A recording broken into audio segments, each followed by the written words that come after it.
राधे कृष्ण दोस्तों। साल भर में कुल 31 मई 2023 बुधवार को मनाई जाएगी।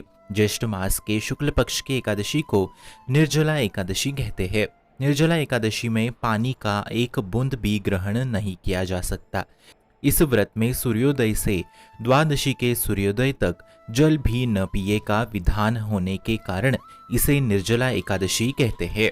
इस दिन निर्जल रहकर भगवान विष्णु की आराधना का विधान है। इस व्रत से दीर्घायु और मोक्ष की प्राप्ति होती है। आइए जानते हैं शुभ मुहूर्त।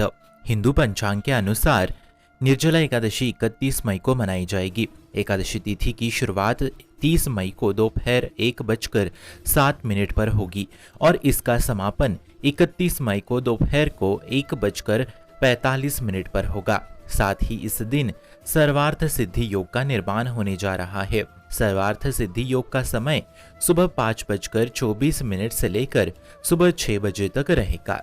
आइए जानते हैं पारण समय। 1 जून 2023 को सुबह 5:24 से लेकर सुबह 8:10 तक रहेगा। आइए जानते हैं पूजन विधि। निर्जला एकादशी के दिन सुबह स्नान करके सूर्य देव को अर्घ्य दे।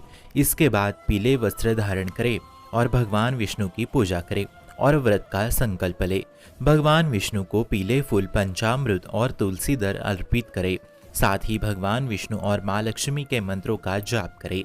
व्रत का संकल्प लेने के बाद अगले दिन सूर्योदय होने तक जल की एक बूंद भी ग्रहण ना करे। इसमें अन्न और फलाहार का भी त्याग करना होगा। अगले दिन यानी द्वादशी तिथि को स्नान करके फिर से श्रीहरि की पूजा करने के बाद अन्न जल ग्रहण करे और व्रत का पारण करे। आइए जानते हैं निर्जला एकादशी का महत्व। यह एकादशी व्रत धारण कर यथाशक्ति अन्न, जल, वस्त्र, आसन, जूता, छतरी, पंखी तथा फल आदि का दान करना चाहिए। इस दिन जल कलश का दान करने वाले वह समस्त पापों से मुक्त हो जाता है। आइए जानते हैं व्रत कथा। महाभारत काल के समय एक बार पांडु पुत्र भीम ने महर्षि वेदव्यास जी से पूछा, हे परम आदरणीय मुनिवर, मेरे परिवार के सभी लोग एकादशी व्रत करते हैं, परंतु मुझे भी व्रत करने के लिए कहते हैं, लेकिन मैं भूखा ज्यादा समय तक नहीं रह सकता। अंततः आप मुझे कृपा करके बताएं कि बिना उपवास किए एकादशी का फल कैसे प्राप्त किया जा सकता है।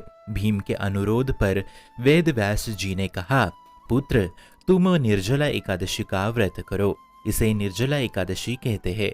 इस दिन अन्न और जल दोनों का त्याग कर दो। जो भी मनुष्य एकादशी तिथि के सूर्योदय से द्वादशी तिथि के सूर्योदय तक बिना पानी पिए, बिना अन्न के सच्ची श्रद्धा से निर्जला व्रत का पालन करता है, उसे साल में जितनी एकादशी आती है उन सब एकादशी का फल इस एक एकादशी का व्रत करने से मिल जाता है। महर्षि वेदव्यास के वचन सुनकर भीम निर्जला एकादशी व्रत का पालन करने लगे और वे अंततः सभी पापों से मुक्त हो गए। आप सभी को भीमसेन निर्जला एकादशी की हार्दिक हार्दिक शुभकामनाएं। शुभम भवतु कल्याणमोस्तु।